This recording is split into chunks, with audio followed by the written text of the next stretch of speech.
making money off your back. Bitch got you out in New Jersey making a nickel on 500. I put you in that CEO spot. Business change. Sometimes you gotta change with the shit.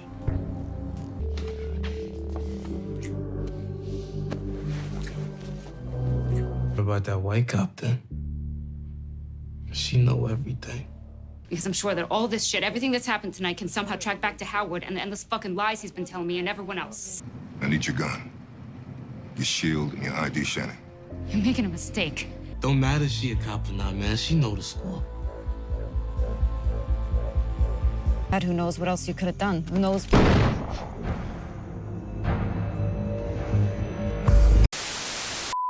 Welcome back, Top Notch Gang. Season 3, Episode 1 of Raising Kanan just premiered, and they kicked off this season with a bang. They let us know right away we are in for some shit this season. So in this video, we gotta dive into Kanan and Lou because they have their mind made up. They're not fucking with Rock no more. No matter how much she genuinely looks like she wants to change this season, nah, they're off that. So we gotta dive into their whole relationship. We also gotta talk about Ronnie, Unique's brother. He got out of jail, and we all was right. He's pissed that Rock is in control. He's mad that Unique is working for her. He looks like he has his own plan, so we gotta get into that because also my prediction came true, of course, of Unique and Rock getting together in this episode. So we all know how he's gonna feel about that shit, especially after the conversation him and Unique had in that car. We gotta get into Officer Burke because she got her top peeled back in this episode by Officer Howard, by Kanan's dad, because they had a whole meeting. She knew too much, so we gotta get into that and how that could play out going forward into the season. She tried recording him, everything like that, so you know we gotta get into that. And then last but not least, of course, we gotta talk about our girl Jukebox. She's still going through it. Her mother Kenya just died, finally rekindling her relationship with Marvin. So like I said, this season kicked off pretty fucking good, so we're just gonna go ahead and break down all the clues, details, everything that went on. Make sure you guys leave a like, comment, subscribe, and let's go ahead and jump right into it.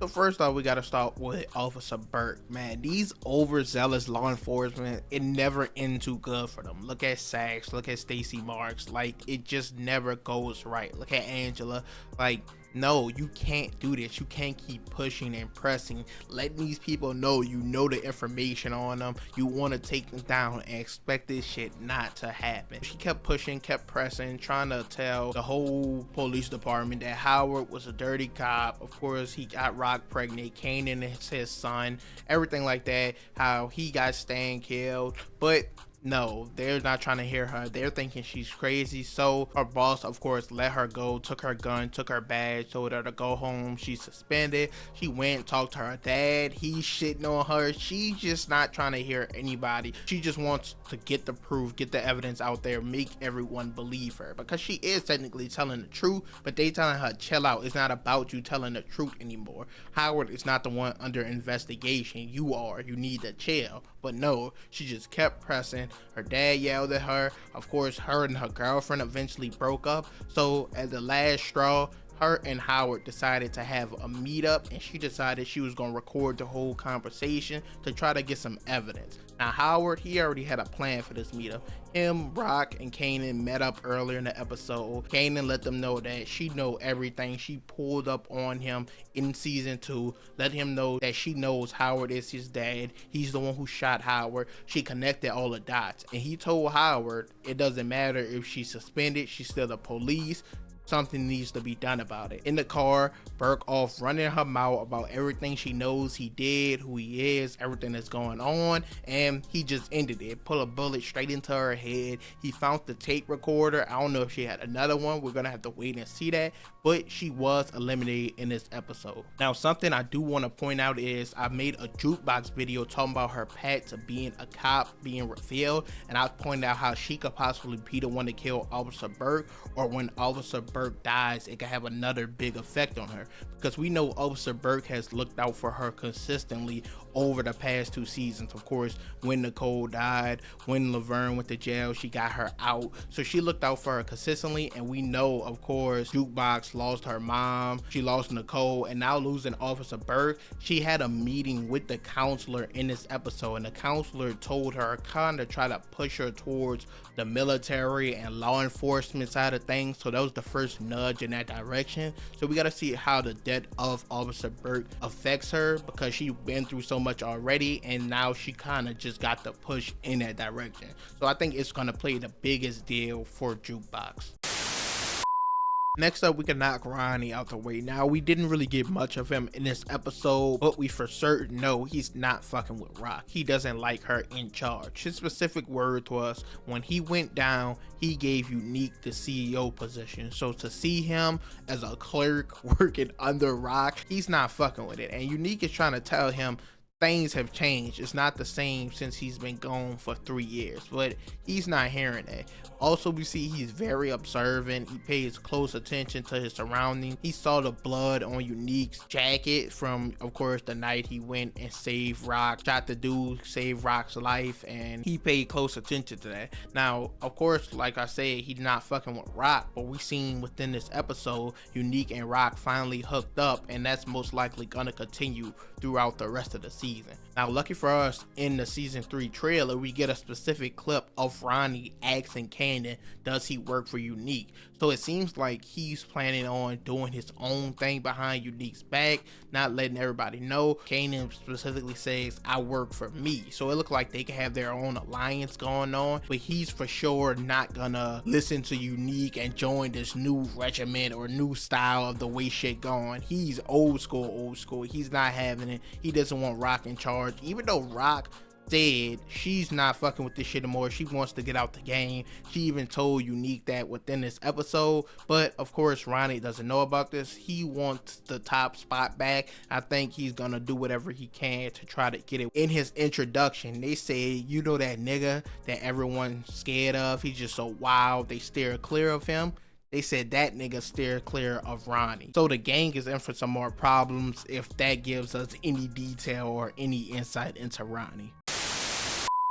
On to Lou and kind of Kanan, but Lou, he's letting it be known he's not fucking with anything Rock is on anymore. He doesn't care she's quote unquote trying to get out the game, because when he was trying to get out, she told that nigga, I own you, but now all of a sudden she wants out of the game.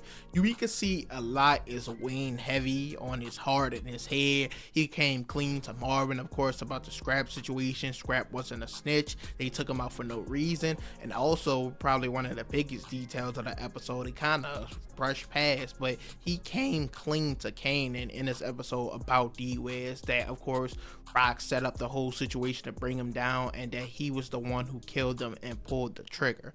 Now Kanan, you can see he was sad and upset about that. He had to go through with it, but then he came to the realization that they all go through with what Rock tells them to do. They really have a choice, but it seems like they don't when it comes to Rock. So he didn't really fault or blame him for that situation. But we see in this season, like I said, they're both completely done with her. They're not listening to none of her bullshit. Of course, Lou went along with her plan to blame all the shootings on the Crown nigga that used to own the studio that Lou took out last season, to throw all the dirt on him so it doesn't fall back on them. But as for the business or having a relationship with Rock, he's not really fucking with it anymore. And once again, he let that be known in his conversations with Marvin and Kanan. Kanan, he met up with Rock face to face, and he said, nah, he out. They're never gonna be good. They're never gonna be straight. She sent him to kill his dad, not telling him that's his dad. She just lies about so much. He specifically tells her that no talking to her, because anytime she talks, it's just a lie. So we got to see how they fix or try to rekindle a relationship. Rock says she wants out the game so bad, but we know, as we've seen with our boy Ghost, that's easier said than done. Problems just start to arise when you decide you want to leave the game.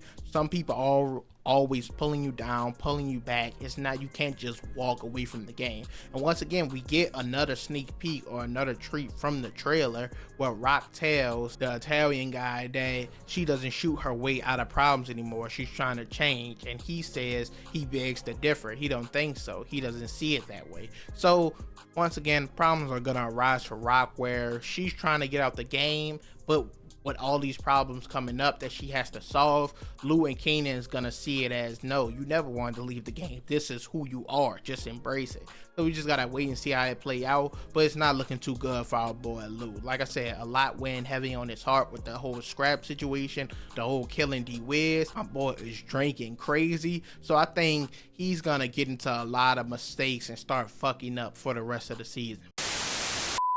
Overall, that's it for this video. You guys can let me know your thoughts and opinions on the season 3 premiere, and also drop your predictions for each character or the character you're most excited for the rest of the season. Let me know what you think is gonna pop off with that character, who's gonna die. Put that all down below. I do think this was a good season premiere.